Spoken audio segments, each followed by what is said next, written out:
मला राजू वाघमारेंना एक प्रश्न विचारायचा. राजू वाघमारेजी, एवढा जर पश्चाताप असेल आणि एवढा जर रिमोर्स असेल तर एका शब्दाचा पश्चाताप जाहीरपणे तुमच्या खासदारांनी का व्यक्त केलेला नाहीये? आपल्याला काहीतरी वाटलं पाहिजे, चुकीचं समर्थन करताना आपल्याला काय वाटलं पाहिजे, सोडून देऊन मला चमकोगिरी करता सांगता काय? नम्रताजी, त्यांना पश्चाताप किती झाला, काय झाला, आता सगळे माझ्या पत्रकार मित्रांनी सांगितलं की त्यांनी जाहीरपणे बोलायला पाहिजे. तर जाहीरपणे त्यांनी जे बोलायला पाहिजे, ज्या गोष्टी आपण इकडे बोललो, प्रसन्नाची बोलले, हे कळवू ना आम्ही, हे त्यांना कळवू, पक्षश्रेष्ठींना कळवू आणि त्याच्यावर निर्णय घेऊन त्याप्रमाणे वागण्याचा प्रयत्न करू. हे मी सांगतोय जाहीरपणे. आम्ही त्याचं समर्थन नाही करत आहे. तुम्ही जे सगळे म्हणाला तीच इच्छा माझी. तुम्हाला प्रश्न आहे आता राजू वाघमारेजी, आपल्या पक्षाच्या महिला आता मुंबईच्या पोलीस आयुक्तांकडे संजय राऊत यांच्या विरुद्ध तक्रार करायला जात आहेत. अशीच तक्रार करायला संजय दिना पाटील यांच्या विरोधातही तुमच्या पक्षाची लोक तक्रार करायला जाणार का? संजय दिना पाटलांविरोधात तक्रार दाखल झाली पाहिजे ही आमची टीव्हीची भूमिका आहे. त्या भूमिकेचं तुम्ही समर्थन करणार का? डॉक्टर राजू वाघमारे बोला. बघा, ज्या पद्धत, बघा, मी नेहमी खरं बोलणारा आणि स्पष्ट बोलणारी व्यक्ती आहे. ज्या पद्धतीने संजय दिना पाटील बोलले त्यांच्या विरोधात मी वकील आहे. मी तुम्हाला सांगतो त्याच्या विरोधात गुन्हा दाखल होऊ शकतो. गुन्हा दाखल झाला पाहिजे. ज्या पद्धतीने ते बोललेत हे सगळं आम्ही बोलतोय. आम्ही त्याच्याबद्दल ना बोलत नाहीये. तुम्ही ऐकून घ्या. आम्ही त्याच्याबद्दल पंकज दळवीजी आम्ही नाही बोलत नाहीये. जी चूक आहे ती चूक आहे, पण त्या चुकीची दिलगिरी त्यांनी व्यक्त केली आहे. जाहीरपणे करायचं जे आहे त्याबाबत हे म्हणलं मी स्वतः मी त्याच्याशी खासगीतली दिलगिरी जगजाहीर करतायत. शिवसेना खासगीतली दिलगिरी त्यांच्या वतीने जगजाहीर करते. अजून ती जगात कुठेही आलेली नाहीये त्यांची दिलगिरी. राजू वाघमारेजी, त्याला एवढी मोठी करू नका. त्या दिलगिरीला काही अर्थ नाहीये. आणि दिलगिरीचा काय संबंध? माफी मागितली पाहिजे, खुनाची धमकी दिली आहे त्यांनी. नम्रता ती गोष्ट येईल.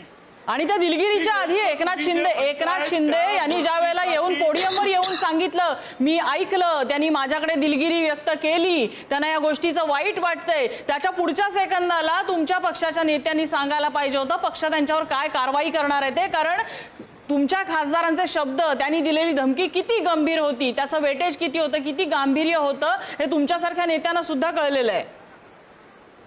पक्षाची कारवाई नको समोर यायला? नुसत्या माफीने आणि दिलगिरीने पुरेल हे? त्या पद्धतीने सगळ्या गोष्टी आता हे झालंय ना, आता त्याच्यावर पक्ष बसतील, श्रेष्ठी बसतील, त्याच्यावर विचार होईल, काय कारवाई करायची, कुठच्या गोष्टी करायच्या.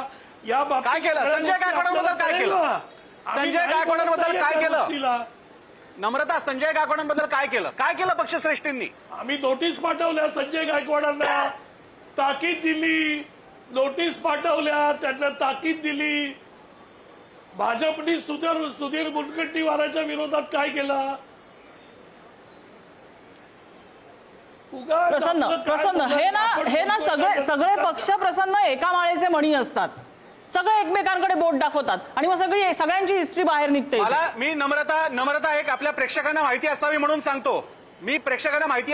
सांगतो की या बाबतीत संजय दिना पाटील त्यांना सोफिस्टिकेटेडरित्या वागता आलं नाही म्हणून त्यांना शिव्या पडतायत आणि त्या पडल्याही पाहिजेत.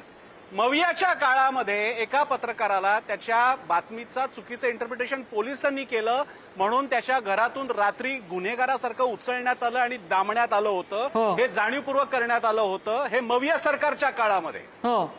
भाजपच्या सरकारच्या काळामध्ये सुद्धा पत्रकारांना काही सगळं छान चाललेलं आहे अशातला भाग आहे का? या बाबतीत तुम्हाला अनेक दाखले देता येतील. दिल्लीमध्ये पण काही आहेत. काही वेळा अनेकदा पत्रकार एजन्सीच्या बाबतीतला मुद्दा असेल किंवा पत्रकारांच्या बाबतीतला सुद्धा मुद्दा असेल. आणि या दरवेळी मुद्दा केवळ शिव्या घालण्याचे नसतात. अनेकदा इनडायरेक्टली उदाहरणार्थ संजय दिना पाटील यांच्या व्यक्तीचा नैतिक पातळीला तुम्ही निषेध करणार आहात का? किंवा या माणसाचा आम्हाला सपोर्ट आहे तुम्ही नाकारणार आहात का? असं होणार नाही, कारण तिकडे मॅथमॅटिक्स महत्वाचं आहे. त्यामुळे हे जे आता अजित चव्हाण आणि हे राजू वाघमारे बोलत असले म्हणजे मला अजित चव्हाणांचं कौतुक वाटतं. त्या तुलनेत त्यांनी फारच ब्लंट भूमिका घेतली. कदाचित त्यांना फोन सुद्धा जाईल कदाचित की इतकं बोलायची गरज नव्हती. I don't know. पण या गोष्टी सगळ्या चालू आहेत. प्रत्येक पक्षाचं एक काढता येईल.